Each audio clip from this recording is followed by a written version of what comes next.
Hello everybody and welcome to Kindwyn's Coastal Reads, and today I'm going to be reading to you a story from the Hans Christian Andersen, The Complete Fairy Tales.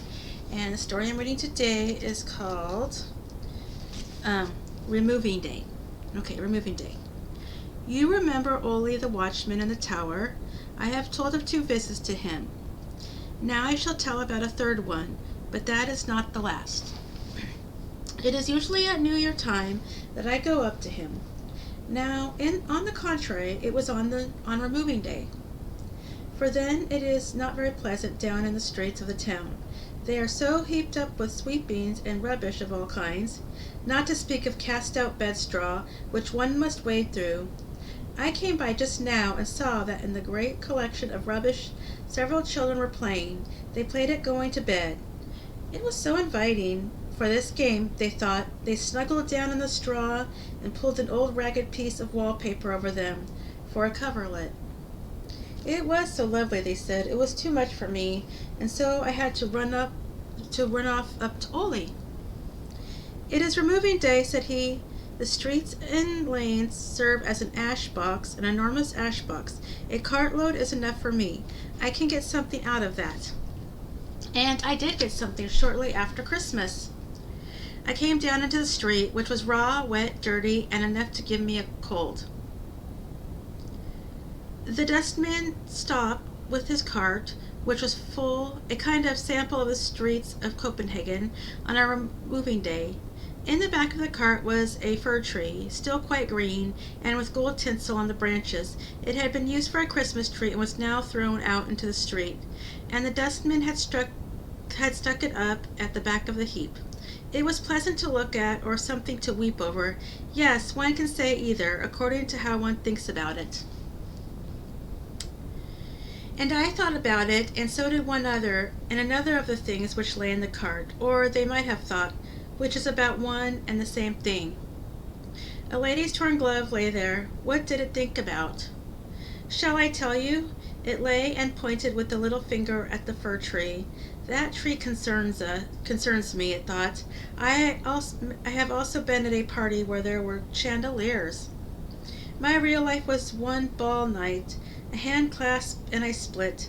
There my recollection stops. I have nothing more to live for. That is what the glove thought, or could have thought. How surly the fir tree is, said the potsherd. Broken crockery thinks everything foolish.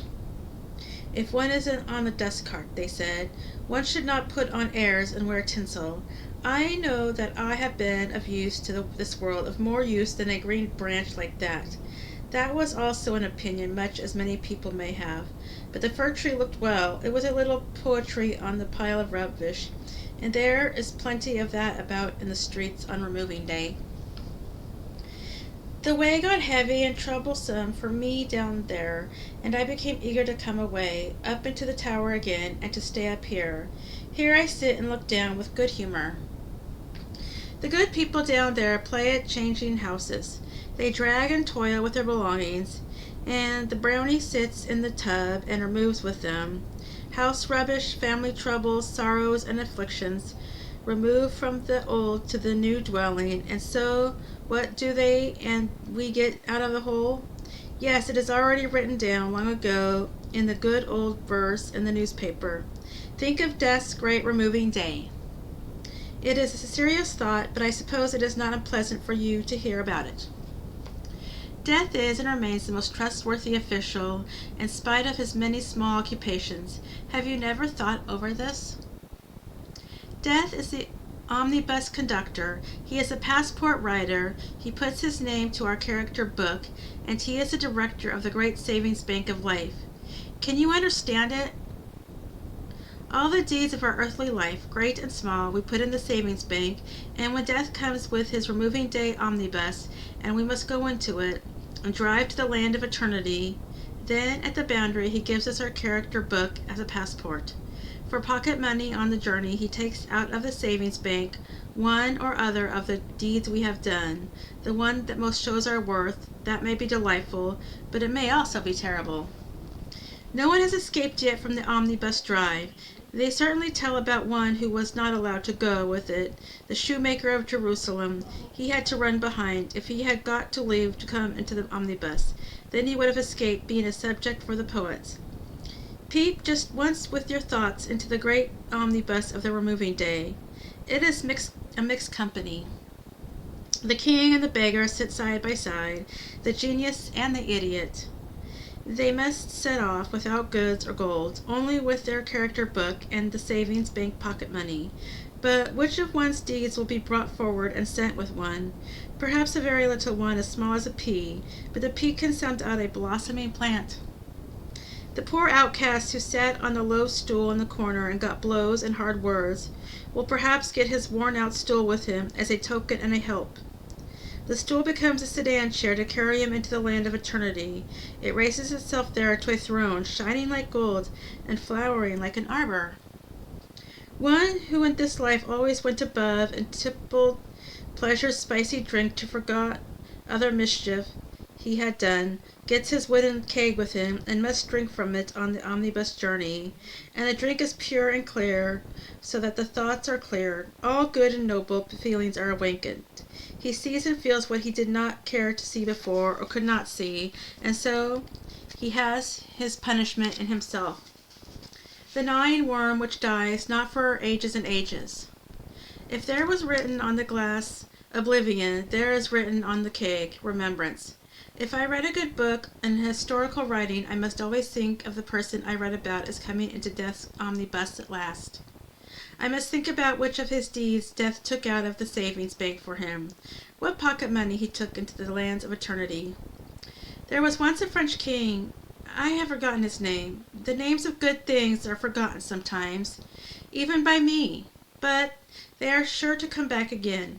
It was a king who in time of famine became his people's benefactor, and the people raised a monument of snow to him with this inscription: "Quicker than this melts, you helped."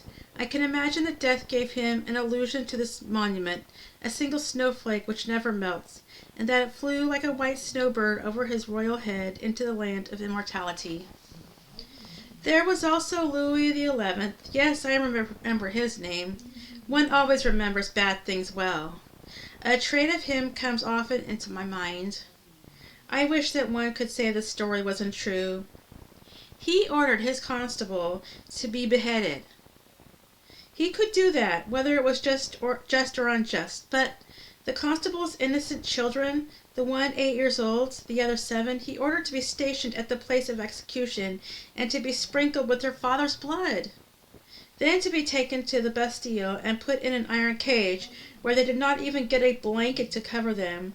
And King Louis sent the executioners to them every week and had a tooth pulled from each of them, so that they should not have too good a time.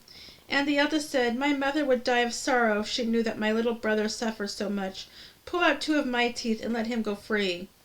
The tears came to the executioner's eyes at that, but the king's will was stronger than the tears, and every week 2 children's teeth were brought to the king on a silver salver. He had demanded them, and he got them. These 2 teeth, I imagine, death took out of life's savings bank for King Louis XI, and gave him them to take with him on his journey into the great land of immortality. They fly like 2 flames of fire before him. They shine, they burn, they pinch him, these innocent children's teeth. Yes, it is a serious journey, the omnibus drive, on the great removing day, and when will it come? That is the serious thing about it, that any day, any hour, any minute, one may expect the omnibus, which of our deeds will death take out of the savings bank and give to us. Let us think about it, that removing day. It is not to be found in the almanac. The end. And that is a story of the removing day from the Hans Christian Andersen Complete Fairy Tales. And I hope you liked the story. And if you like this video, you can click the like and subscribe button. And I will try to be back tomorrow with another fairy tale for you all. And thank you so much for watching. Have a great night. Bye.